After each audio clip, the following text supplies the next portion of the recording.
नमस्ते, मैं अभिनय आकाश और प्रभा साक्षी के इस खास कार्यक्रम में एमआरआई में आपका स्वागत है। एक बार फिर से हम आपके सामने मोस्ट रिलायबल इंफॉर्मेशन यानी एमआरआई के साथ मौजूद हैं।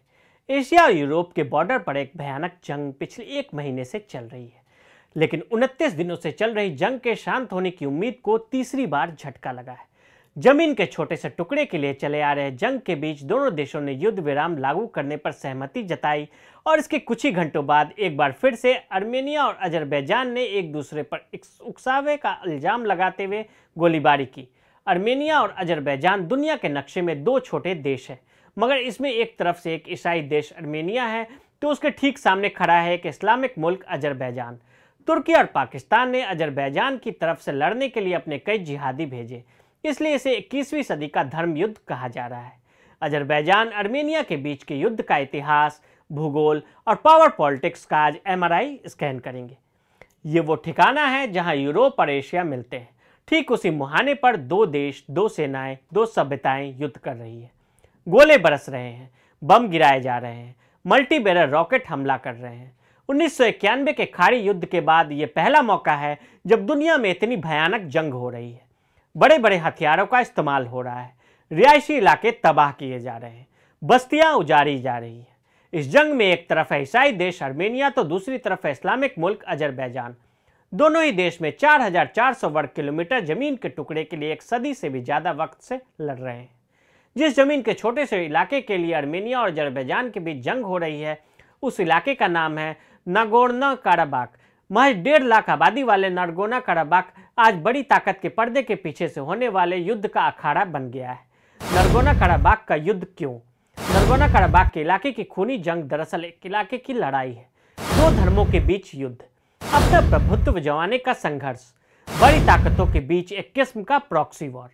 आर्मेनिया और अजरबैजान के बीच नागोर्नो काराबाख में छिड़ा युद्ध 1 सदी से भी पुराने इस झगड़े में 27 सितंबर से युद्ध चल रहा है।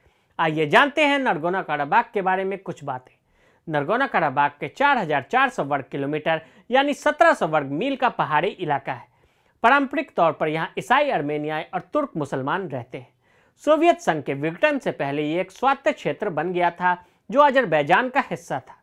अंतर्राष्ट्रीय स्तर पर इस इलाके को अजरबैजान के हिस्से के रूप में मान्यता दी जाती है, लेकिन यहाँ की अधिकांश आबादी आर्मेनियाई है। आर्मेनिया समेत संयुक्त राष्ट्र का कोई सदस्य किसी स्वघोषित अधिकार को मान्यता नहीं देता। 1980 के दशक से अंत से 1990 के दशक तक चले युद्ध में 30,000 से अधिक लोगों की जानें गई।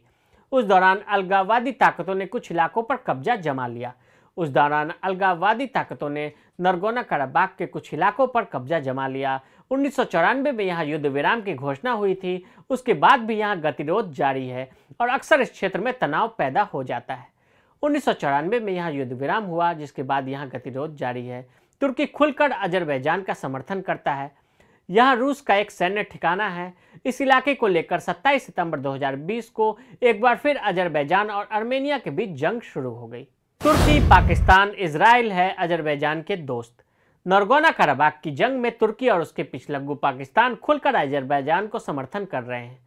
तुर्की ने पिछले साल अजरबैजान के साथ 10 संयुक्त सैन्य अभ्यास किए थे। खबरों में कहा गया था कि अजरबैजान के अंदर तुर्की अपना एक स्थायी सैन्य अड्डा बनाने में जुट गया।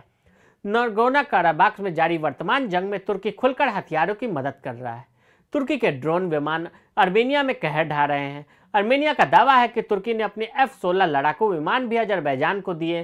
माइक पोम्पियो ने दी थी समझौते की जानकारी।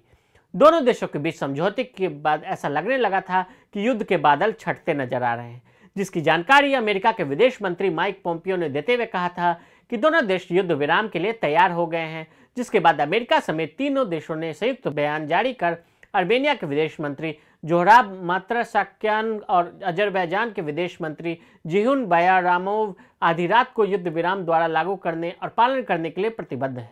दोनों देशों के साथ अमेरिका ने संयुक्त बयान भी जारी किया, जिसमें बताया गया कि आर्मेनिया और अजरबैजान 10 अक्टूबर को मॉस्को में जिस मानवीय संघर्ष विराम के लिए सहमत हुए थे उसे लागू करने के लिए प्रतिबद्ध है।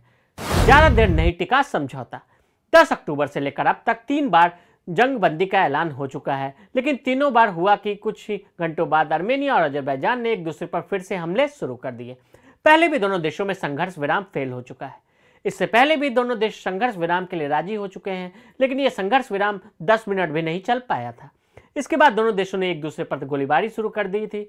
नए संघर्ष विराम से एक दिन पहले भी आर्मेनिया और अजरबैजान ने एक दूसरे के इलाकों को निशाना बनाया था। फिलहाल इस युद्ध से दोनों देशों का भारी नुकसान हुआ है, सैकड़ों लोग मारे गए हैं। ऐसे में युद्ध विराम आम नागरिकों के लिए बहुत अच्छी खबर है, लेकिन लोग भी इस बात को लेकर डरे हुए हैं कि युद्ध विराम की उम्र कितनी है। आर्मेनिया ने अजेरी सेना पर नागरिक इलाकों पर बमबारी करने का आरोप लगाया है।